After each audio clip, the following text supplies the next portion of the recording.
Friends, welcome to Julina's kitchen. ഇന്ന് നമ്മൾ തയ്യാറാക്കുന്നത് മസാല കപ്പലണ്ടിയാണ്. അതിനുവേണ്ട ഇൻഗ്രീഡിയൻസ് എന്തൊക്കെയാണെന്ന് നോക്കാം. കപ്പലണ്ടി 250 ഗ്രാം, കടലപ്പൊടി 3/4 കപ്പ്, അരിപ്പൊടി 1/4 കപ്പ്, കറിവേപ്പില ആവശ്യത്തിന്, മിക്സ് ചെയ്യാൻ ആവശ്യത്തിന് വെള്ളം, മുളക് പൊടി 1 ടേബിൾ സ്പൂൺ, അത് കാശ്മീരി ചില്ലി പൗഡർ എടുക്കണം കേട്ടോ. പിന്നെ പെരുംജീരകം ചതച്ചെടുത്തത് 1 ടീസ്പൂൺ, കായപ്പൊടി 1/2 teaspoon, ginger garlic paste 1 teaspoon, മഞ്ഞൾപ്പൊടി 1/4 ടീസ്പൂൺ, ഗരം മസാല 1/2 ടീസ്പൂൺ, ഉപ്പ് ആവശ്യത്തിന്, ഫ്രൈ ചെയ്യാൻ ആവശ്യത്തിന് ഓയിൽ. ഇനി നമുക്ക് മസാല കപ്പലണ്ടി തയ്യാറാക്കാം. ആദ്യം നമുക്ക് ബൗളിലേക്ക് കപ്പലണ്ടി ഇടാം. ഇനി അതിലേക്ക് എടുത്തു വെച്ചിരിക്കുന്ന കടലപ്പൊടി ഇടാം. അതിനു മീതെ അരിപ്പൊടി ഇടാം.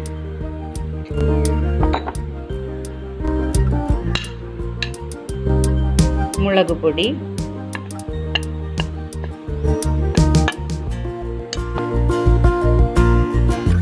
പെരുംജീരകം ചതച്ചത്, ginger garlic paste, garam masala, മഞ്ഞൾപ്പൊടി, കായപ്പൊടി, ആവശ്യത്തിന് ഉപ്പ്. ഇനി നമുക്കിതെല്ലാം കൂടെ മിക്സ് ചെയ്യാം.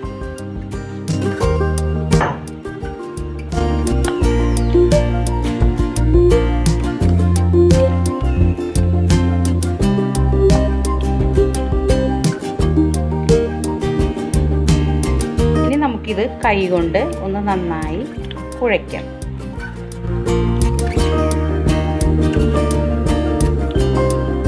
ഇനി ഇതിലേക്ക് അല്പം വെള്ളം ഒഴിച്ച് കുഴയ്ക്കണം. വെള്ളം കൂടി പോകരുത്, വളരെ കുറവ്, ഇങ്ങനെ തളിച്ച് മിക്സ് ചെയ്യണം. ഇനി അല്പം വെള്ളം ഒഴിക്കാം.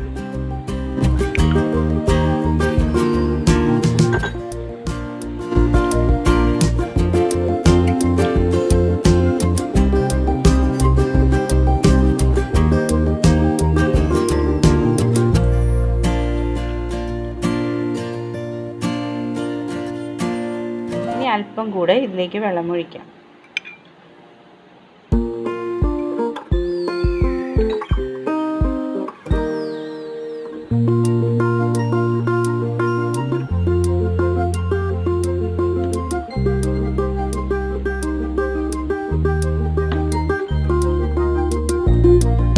ഇപ്പോൾ കപ്പലണ്ടിയിൽ മസാലയെല്ലാം നന്നായി പിടിച്ചിട്ടുണ്ട്.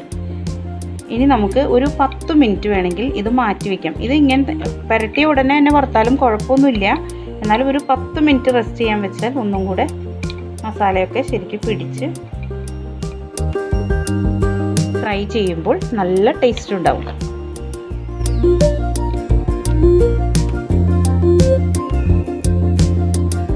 ഇനി ഇത് ഒരു 10 മിനിറ്റ് നമുക്ക് റെസ്റ്റ് ചെയ്യാൻ വെക്കാം. പാൻ ചൂടായിട്ടുണ്ട്. ഇനി അതിലേക്ക് നമുക്ക് ഓയിൽ ഒഴിക്കാം. ഓയിൽ ചൂടായിട്ടുണ്ട്.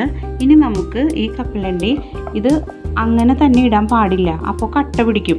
അപ്പോൾ നമ്മൾ എന്താ ചെയ്യുകയെന്ന് പറഞ്ഞാൽ നമ്മൾ ഓരോന്നായിട്ട് വേണം ഇതിലേക്ക് ഇടാനായിട്ട്. അപ്പോൾ നിങ്ങൾക്ക് ഓരോന്ന് ഇങ്ങനെ ഇടാനായിട്ട് ഇങ്ങനെ ഓരോന്നും ഇടാൻ ബുദ്ധിമുട്ടാണെങ്കിൽ എന്താ ചെയ്യേണ്ടത് വെച്ചാൽ ഞാൻ ഇതേപോലെ പ്ലേറ്റിൽ എടുത്ത് വെച്ചിരിക്കുന്നത് പോലെ ഓരോന്നായിട്ട് എടുത്ത് വെക്കാം. അപ്പം നമുക്കത് ഇടാൻ സുഖമായിരിക്കും.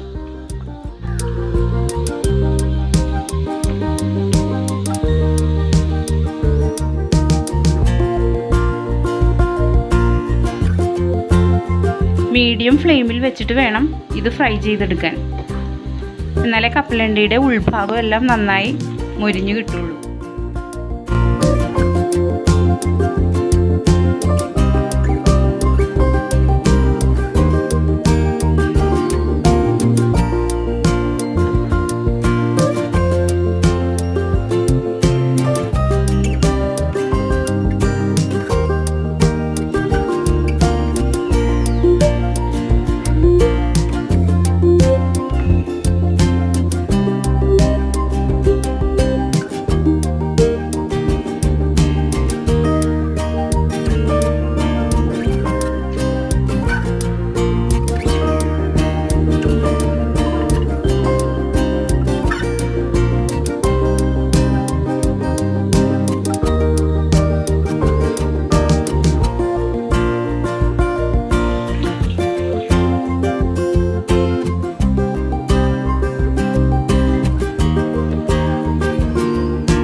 നമുക്കിതിലേക്ക് അല്പം വേപ്പില ഇട്ട് വറുത്തെടുക്കാം.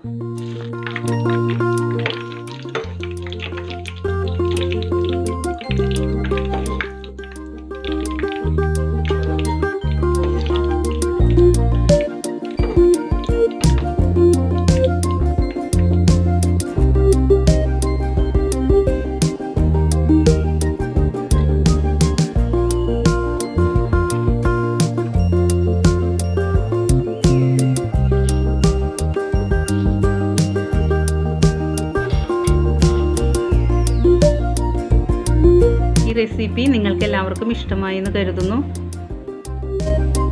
മറ്റൊരു റെസിപ്പിയുമായി നമുക്ക് വീണ്ടും കാണാം. Thank you.